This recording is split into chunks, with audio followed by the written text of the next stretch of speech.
En la casa, hermanos, tengo unas lechugas que están creciendo. No están en la tierra, están en un vaso de agua. Mi suegra me enseñó este procedimiento. Y se los digo a ustedes, tal vez ustedes quieren también sembrar lechugas. Cuando ustedes tienen la lechuga, le cortan la parte de abajo, el tronquito, lo ponen en el vaso de agua, un vasito con muy poquita agua, y al rato le comienzan a crecer las lechugas. Así no se le acaban nunca las lechugas. Recuerdo que hace años atrás, acá en la Nazareth, había una fiesta grandísima, donde tenían un sembradío hidropónico, creo que así se llamaba. Y allí tenían lechugas, tenían diferentes verduras, hierbas que usted podía comprar, sacarlas directamente del sembradío. Ahí estaban en unos anaqueles donde pasaba agua y ahí crecían las plantitas. Era muy interesante. Creo que una de las cosas más hermosas que podemos hacer es sembrar, hermanos. Recuerdo cuando salía de mi país hace casi 40 años, en la casa de un pastor sembré un árbol.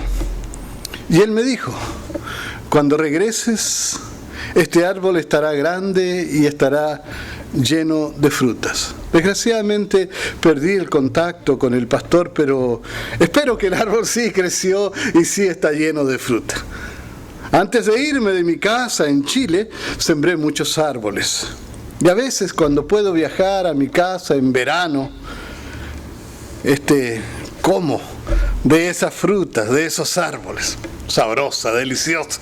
Y esto te produce una satisfacción. Hoy, mis hermanos, hablaremos de sembrar, pero hablaremos de un tipo diferente de siembra. Hablaremos de sembrar, pero en el corazón y en la mente de los seres humanos. No es una siembra hidropónica ni mucho menos. Vamos a hablar de una siembra espiritual. Y los invito a abrir su Biblia en el libro de Lucas, capítulo 8, versos 5 al 15. Dice así: un sembrador salió a sembrar. Al esparcir la semilla, una parte cayó junto al camino, fue pisoteada y los pájaros se la comieron. Otra parte cayó sobre las piedras y cuando brotó, las plantas se secaron por falta de humedad. Otra parte cayó entre espinos que al crecer junto con la semilla la ahogaron.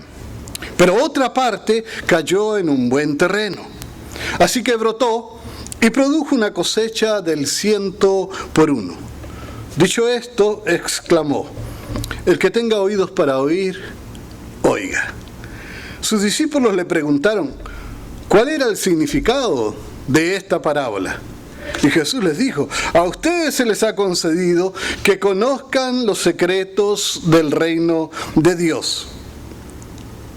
Pero a los demás se les habló por medio de parábolas, para que, aunque miren, no vean, y aunque oigan, no entiendan. Este es el significado de la parábola. La semilla es la palabra de Dios. Los que están junto al camino son los que oyen. Pero luego viene el diablo y les quita la palabra del corazón. No sea que crean y se salven. Los que están sobre las piedras son los que reciben la palabra con alegría cuando la oyen, pero no tienen raíz. Estos creen por algún tiempo, pero se apartan cuando llega la prueba. La parte que cayó entre espinos son los que oyen, pero con el correr del tiempo los ahogan las preocupaciones, las riquezas, los placeres de esta vida y no madurarán. Pero la parte que cayó en buen terreno son los que oyen la palabra con corazón noble y bueno y la retienen. Y como perseveran, producen una buena cosecha. Hace años yo trabajé sembrando pinos y recuerdo que llegué a sembrar miles de pinos en un día. Terminaba cansado. Y digo, hoy todos debemos ser sembradores. La Escritura nos enseña que debemos sembrar. Y debemos sembrar miles de semillas, pero del Evangelio. Esta es una siembra diferente, que todos tenemos que sembrar, pero que quiere llegar al corazón de los humanos. Ahora, hermano, ¿qué quiere decir la parábola? ¿Qué cosa es la que debemos sembrar? ¿A qué se refiere? Y la Escritura dice la semilla. Y hoy solo hablaremos de esto, de la semilla. A pesar de que leímos todo el texto, hablaremos solo de la semilla. Y dice también la Escritura que la semilla es la palabra de Dios. Y se trata de la palabra de Dios, no se trata de nuestras experiencias. No tenemos que hablarle a la gente lo que sentimos, lo que pensamos, lo que pasamos, lo que nos sucedió. Lo que la gente necesita es el Evangelio. Necesita la palabra de Dios. No necesita ni saber nuestro nombre, ni nuestra iglesia, ni nuestro pastor. Eso no es lo que debemos predicar. Debemos predicar la palabra de Dios. Antes, cuando hablábamos de la palabra de Dios y cuando Jesús dijo esto, se refería solo al Antiguo Testamento. Era lo único que estaba escrito en esos días. Hoy es el mismo mensaje, pero más claro. Ahora es el Antiguo Testamento con el Nuevo Testamento. Y quiero decir esto, hermano, usted pregunta que tenemos que leerle toda la Biblia a la gente, que tenemos que parar a alguien en el camino y ponernos a leer la Biblia, o solamente el Antiguo Testamento o el Nuevo. ¿Sabe que en los apartamentos, acá donde estamos comenzando unos estudios bíblicos, una señora muy bondadosa, ella muy buena, que trabaja allí en el centro comunitario, me invitó, me pidió que por favor hablara con su hija. Su hija estaba pasando por un periodo de depresión, queriendo divorciarse, y algunos problemas tenía. Y entonces comenzamos a leer la Biblia. Y leímos el primer día, primero de Corintios 13, y hablamos sobre el amor, qué significaba el amor de Dios sobre todo. Después leímos Mateo 6, versos 5 al 15, y hablamos de la oración. Esta semana leímos el Salmo 23, y dijimos que Dios es nuestro guía y nuestro proveedor. ¿Hubieron cambios? Claro. Dora, después de 2 sesiones, comenzó a orar y comenzó a leer la Biblia sola en su casa. Regresó a La Paz, regresó con su esposo, tenía una mejor autoimagen. Pero en mi corazón yo estaba haciendo una oración y le estaba pidiendo al Señor. Y le decía: Señor, ayúdame a predicarle el Evangelio. Porque si no le predico el Evangelio no he hecho nada. Y ella me preguntó: ¿dónde empiezo a leer la Biblia? Y entonces, esta es la mía, dije. Vamos a comenzar a leer el Evangelio de Juan. Pero tú me preguntarás, ¿qué es el Evangelio? Y bueno, es fácil traducirlo, significa buenas nuevas de salvación. De hecho, la palabra evangelio se compone de 2 palabras. La palabra ev, que significa nuevas o noticias, y angelios, que significa buenas nuevas, mensajero, perdón. Uno es buenas noticias, el otro mensajero. Y sí, pero entonces hablamos de que el evangelio son las buenas nuevas de la salvación. Y tú me preguntarás, ¿pero salvación de qué? ¿De qué somos salvos? Tú no le puedes predicar el Evangelio a nadie si no sabes contestar esta pregunta. Tienes que decirle a la gente de qué cosas son salvos. Y uno se pregunta, ¿qué cosa enseñó Jesús? Si nosotros vamos a Lucas 24, 25 al 27, vamos a leer algo interesante. Dice: entonces Él les dijo: oh, insensatos y tardos de corazón, para creer todo lo que los profetas han dicho. ¿No era necesario que el Cristo padeciera estas cosas y que entrara en su gloria? Y comenzando desde Moisés y siguiendo por todos los profetas, les declaraba en todas las Escrituras lo que de Él decían. Como ya hemos visto antes, los apóstoles tenían un problema, eran incrédulos.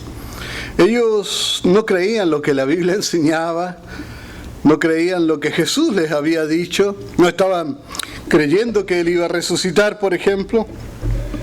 Todo el Antiguo Testamento hablaba de Jesús y el Antiguo Testamento enseñaba que Jesús debía morir y que debía ser crucificado y que debía resucitar. Y ¿saben una cosa, hermano? Predicar el Evangelio es predicar eso. Es predicar lo que Jesús le enseñó a los discípulos. Es predicar que Jesús nació, vivió entre nosotros y vivió una vida santa, una vida sin pecado, completamente justa. Que Jesús después murió, fue crucificado y que cuando Él muere en la cruz, muere la muerte que a nosotros nos corresponde, toma nuestro lugar para después Él resucitar. Predicar el Evangelio significa también predicar la resurrección de Cristo, porque es allí donde la muerte es vencida. Y predicar el Evangelio, hermano, es predicar que Jesús va también a regresar. Jesús resucitó, Jesús vendrá por nosotros y eso es predicar el Evangelio. Si tú no les enseñas a la gente y no le dices que Jesús vino y vivió por nosotros, tomó nuestro lugar, que Jesús murió por nosotros, tomó nuestro lugar en la cruz, que Jesús resucitó y que gracias a su resurrección tenemos la seguridad de que nosotros también vamos a resucitar. Y si tú no le predicas y no le dices a la gente Jesús va a regresar, tú no le has predicado el Evangelio. Pablo nos dice el por qué debemos predicar este Evangelio. Porque la pregunta que hicimos es hace un rato, ¿salvos de qué? Decimos que el Evangelio es el mensaje de la salvación. Es el mensaje de esperanza, de salvación. ¿Pero de salvación de qué? Allí en Romanos capítulo 1, versos 16 al 18, Pablo dice, porque no me avergüenzo del Evangelio, porque es poder de Dios para salvación a todo aquel que cree, al judío primeramente y también al griego, porque en el Evangelio la justicia de Dios se revela por fe y para fe, como está escrito, mas el justo por la fe vivirá, porque la ira de Dios se revela desde el cielo contra toda impiedad e injusticia de los hombres que detienen con injusticia la verdad. Pablo dice que el Evangelio es poder de Dios para salvación. Nos dice que el Evangelio es justicia de Dios. Y luego nos dice, ¿salvación de qué? Dice que es salvación de la ira de Dios por causa de nuestras injusticias. Sembrar la semilla del Evangelio, hermanos, es enseñarle que Dios está irado por nuestros pecados. Hay que decírselo a la gente. Y que su ira es mortal. La gente necesita escucharlo. Debemos enseñar que la ira de Dios está sobre sus cabezas, que necesitan salvación. Debemos enseñar que el pecado causa muerte, causa destrucción. Debemos decirles que todos somos pecadores y que como somos pecadores todos estamos condenados y que la condena es a muerte eterna, es a destrucción. Tenemos que decirle y tienen que entender que necesitan salvación, que todos necesitamos salvación. Mientras no enseñemos esto, no enseñamos el Evangelio, no hemos sembrado la semilla. Podemos decirle a la gente que Dios tiene un hermoso plan para ellos. Podemos decirle a la gente que Dios sana sus enfermedades. Podríamos decirle a la gente que Dios está interesado en el bienestar de ellos. Y todo eso pudiera ser verdad. Pero si no le has predicado el Evangelio, tú no has hecho nada. Debemos decirle que Dios los ama, sí. Pero esto no es todo el Evangelio. Debemos dar testimonio de nuestra vida, de cómo ha cambiado, de lo que el Señor ha hecho. Sí, pero eso todavía no es el Evangelio. Debemos decirle que Dios tiene un plan maravilloso para ellos, para su familia, para sus hijos. Sí. Pero eso no es todavía el Evangelio. Y nosotros debemos predicarles el Evangelio. Todos necesitan ser salvos. Algunos pueden venir porque necesitan sanidad y tal vez sean sanados, porque muchas veces la gente viene a la iglesia y el Señor misericordiosamente los sana. Amén. Pero esa gente necesita escuchar el Evangelio. He visto algunos que han llegado a la iglesia alcoholizados o drogados y han salido vencedores de esos vicios. Pero si no se les predica el Evangelio, no se ha hecho nada. Necesitan el Evangelio. Necesitan ser salvos. Estamos viviendo en el tiempo en que hay iglesias cristianas, evangélicas, completas, con pastor y todo incluido, que necesitan escuchar el Evangelio. Algunos han reemplazado el Evangelio por hablar en lenguas. Otros por caerse cada domingo cuando van a la iglesia de espalda. Otros por pactos que algún día los harán ricos. A esa gente hay que predicarle al Evangelio. Tenemos que predicarle el Evangelio a los cristianos, mis hermanos, porque necesitan recibir la salvación. He estado muchas veces en grandes conferencias evangelísticas, entre paréntesis, donde se enseñaba, por ejemplo, el Apocalipsis. Y mucha gente allí salía creyendo que sabía todo sobre la bestia. El color de la bestia, el tamaño de la bestia, el olor de la bestia. Todos se lo sabían, lo de la bestia. De las diferentes bestias que salen en el Apocalipsis. ¿Quién era el falso profeta? ¿Cuándo iba a nacer? ¿Dónde iba a nacer? ¿De qué forma iba a tener? ¿Cómo iba a ser su cara? Todo creían saberlo. ¿Cuál era la marca de la bestia? ¿Dónde y cómo iba a ser el Armagedón? Todo se lo sabía. Convencían a cientos y cientos de personas. Hacían decisiones. Cientos de personas eran bautizadas. Pero no habían recibido el Evangelio. Y después de un mes o menos no quedaba ninguno en la iglesia. Quedaban a veces solamente aquellos que desde antes visitaban la iglesia. Lo que el mundo necesita, lo que la gente necesita es salvación. Y la salvación está solo en Jesucristo. Y nadie puede ser salvo si no viene a Cristo, si no reconoce sus pecados, si no entiende que necesita salvación. Tenemos que predicarles a la gente que están condenados a la ira de Dios. Y que cuando Jesús murió en la cruz, Él pagó nuestros pecados, Él recibió el castigo, Él recibió la ira de Dios que nosotros teníamos que haber recibido.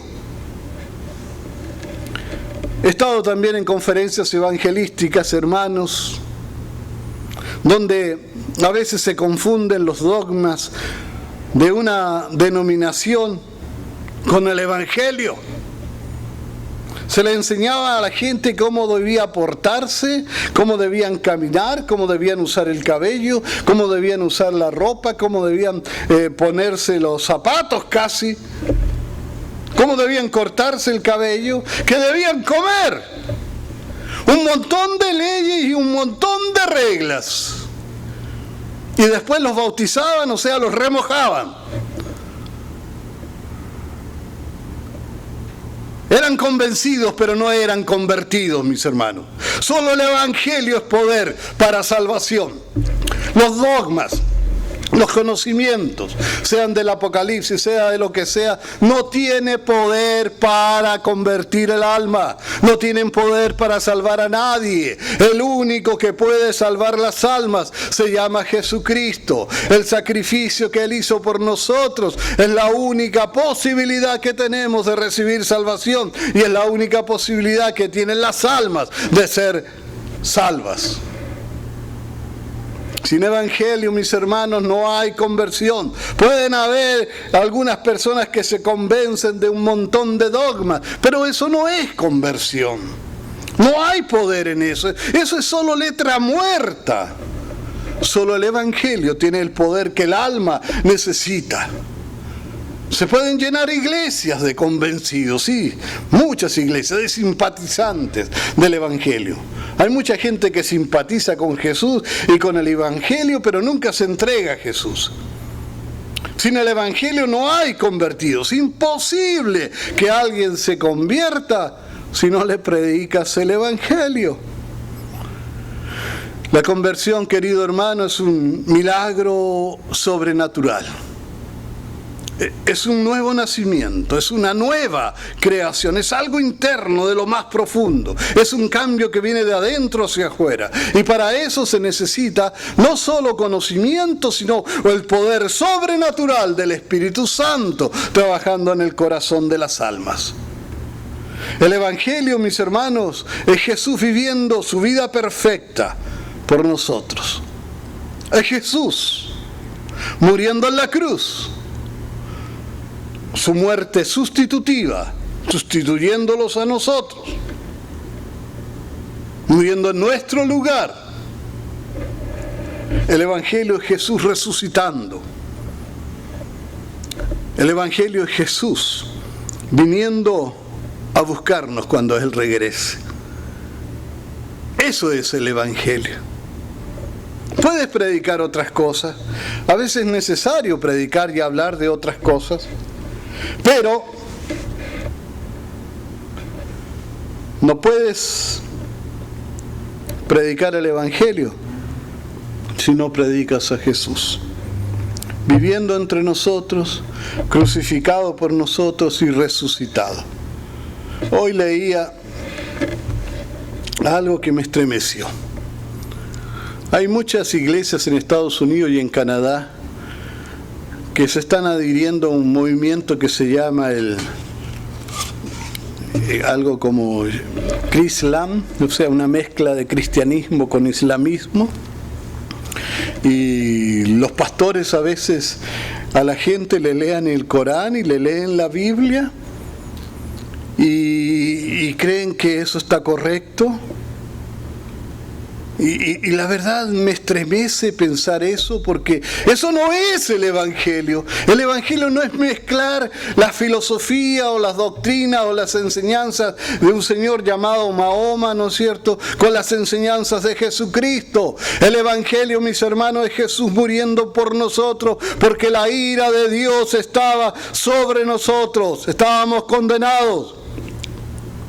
Recordemos que predicar el Evangelio es enseñar que el pecador está condenado a la ira de Dios, que está perdido, que necesita salvación, que por eso vino Jesús, que por eso Jesús vivió en esta tierra, que por eso Jesús murió,